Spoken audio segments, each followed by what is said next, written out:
राधे राधे दोस्तों। कैसे हो आप सब? आई होप आप सभी बहुत ही ज़्यादा अच्छे होंगे। तो ज्येष्ठ मास में हम पौराणिक कथाओं का अध्ययन करते हैं, सुनाते हैं। तो चलिए आज हम श्री गणेश भगवान की एक बहुत ही सुंदर कथा का श्रवण करते हैं। एक समय की बात है, किसी गांव में एक ब्राह्मण दंपत्ति रहते थे जिनकी कोई संतान नहीं थी। इस बात से वो दोनों बहुत ही दुखी रहते थे। ब्राह्मण गणेश जी का परम भक्त था और ब्राह्मण हमेशा ब्राह्मणी से कहता कि गणेश महाराज हमारी इच्छा एक न एक दिन अवश्य पूरी करेंगे। एक समय ब्राह्मण को किसी कारणवश गांव से दूर जाना पड़ा। जाने से पहले वह ब्राह्मणी से कहने लगा कि मुझे किसी कार्य से दूसरे गांव जाना है। मेरे पीछे से हर रोज नियम पूर्वक गणेश भगवान की पूजा अर्चना करना, स्नान कराकर भोजन आदि करा देना। ब्राह्मणी बोली कि मैं आपके पीछे से गणेश जी की पूजा अर्चना और भोग का पूरा ध्यान रखूंगी। ब्राह्मण दूसरे गांव चला गया।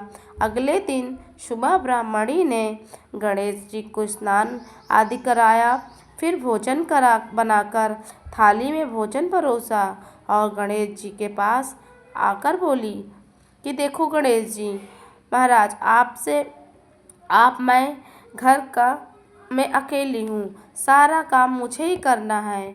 मैंने आपको स्नान भी करा दिया है, अब मैं घर के बाकी काम करने जा रही हूँ, आप यह भोजन कर लेना। ऐसा कहकर वो अपने कार्यों में जुट गई। थोड़ी देर बाद उसने देखा कि गणेश जी ने भोजन नहीं किया। फिर वह गणेश जी को आवाज़ लगाने लगी, आकर भोजन कर लो, नहीं तो भोजन ठंडा हो जाएगा। मैं ज़रा अपने बचे काम निपटा लूँ। काम निपटा कर जब वह वापस फिर आई तो देखती क्या है कि भोजन वैसे ही के वैसे ही रखा है। फिर बोली, अजी गणेश जी महाराज, भोजन कर लो, आप भोजन नहीं करोगे तो मैं भी भोजन नहीं करूँगी, सुबह से भूखी प्यासी काम में लगी हूँ। ऐसे बार बार ब्राह्मणी को पुकारने पर गणेश जी ने सोचा, ये मेरी भक्त बहुत ही ज़्यादा भोली है, इसकी पुकार पे तो मुझे जाना ही होगा। गणेश जी ने छोटे से बालक का रूप धारण किया और ब्राह्मणी के पास भोजन करने पहुंच गए। प्रेम पूर्वक भोजन किया और वापस अपने स्थान पर आ गए। रोज यही होता, ब्राह्मणी गणेश जी को पुकारती और गणेश जी आकर भोजन कर लेते और वापस अपनी मूर्ति का स्वरूप धारण कर लेते। 7 दिनों बाद जब ब्राह्मण वापस अपने घर लौटा तो ब्राह्मणी से पूछने लगा कि मेरे गणेश जी की सेवा अच्छे से की? तब ब्राह्मणी बोली, मैंने तो उनकी सेवा बहुत अच्छे से की थी, कभी लड्डू बनाकर खिलाई, तो कभी खीर बनाकर, तो कभी पूड़ी हलवा का भोग लगाया। रोज थाली भरकर भोजन देती और गणेश महाराज जी सारी थाली खत्म कर देते। यह सुनकर ब्राह्मण बोला, यह तुम क्या कह रही हो? ब्राह्मणी बोली, हाँ हाँ, यकीन नहीं आता ना, तो कल छुपकर आप बैठ जाना और देख लेना, गणेश जी सारी थाली का भोजन खत्म कर जाते हैं। ब्राह्मण बोला, ठीक है। अगले दिन ब्राह्मणी ने नियम पूर्वक स्नान आदि करके भोजन बनाया और गणेश जी को पुकारने लगी। गणेश जी बालक का रूप रख कर आए और भोजन किया और जाने लगे।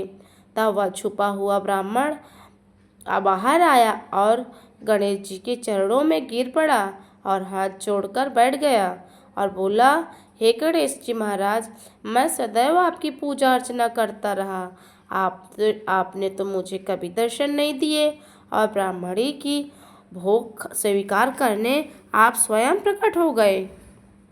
तब गणेश महाराज जी बोले, हे ब्राह्मण, तुमने मेरी पूजा हमेशा करी, लेकिन तुमने कभी भी भावपूर्वक मुझे नहीं पुकारा।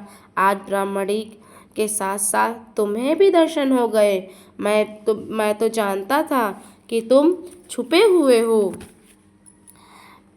और यह सुनते ही दोनों पति पत्नी गणेश जी के आगे हाथ जोड़कर खड़े हो गए और गणेश जी बोले, हे ब्राह्मण, मैं तुम दोनों की पूजा भक्ति से अति प्रसन्न हूँ और शीघ्र ही मैं तुम्हें एक वरदान देता हूँ और तुम्हारे घर में शीघ्र ही संतान प्राप्ति होने का आशीर्वाद देता हूँ तथा तुम्हारे घर में कभी अन्न धन की कमी नहीं होगी। ब्राह्मण और ब्राह्मणी को आशीर्वाद देकर गणेश जी मूर्ति में समा गए और गणेश जी महाराज जैसे कृपा उस ब्राह्मण और ब्राह्मणी पे की, वैसे ही कृपा हम सब पर भी बनाए रखें। तो दोस्तों, यह कथा सुनने वाले और सुनाने वाले और जो हुंकार भर रहे हैं कथा में, उन पर गणेश भगवान अपनी कृपा यूं ही बनाए रखिए। तो दोस्तों, ये कथा आप सभी को कैसी लगी ज़रूर कमेंट में बताइएगा और कमेंट में श्री गणेश लिखना मत भूलना। तो ऐसे ही पौराणिक कथाओं को सुनने के लिए हमारे चैनल को सब्सक्राइब कर दीजिएगा।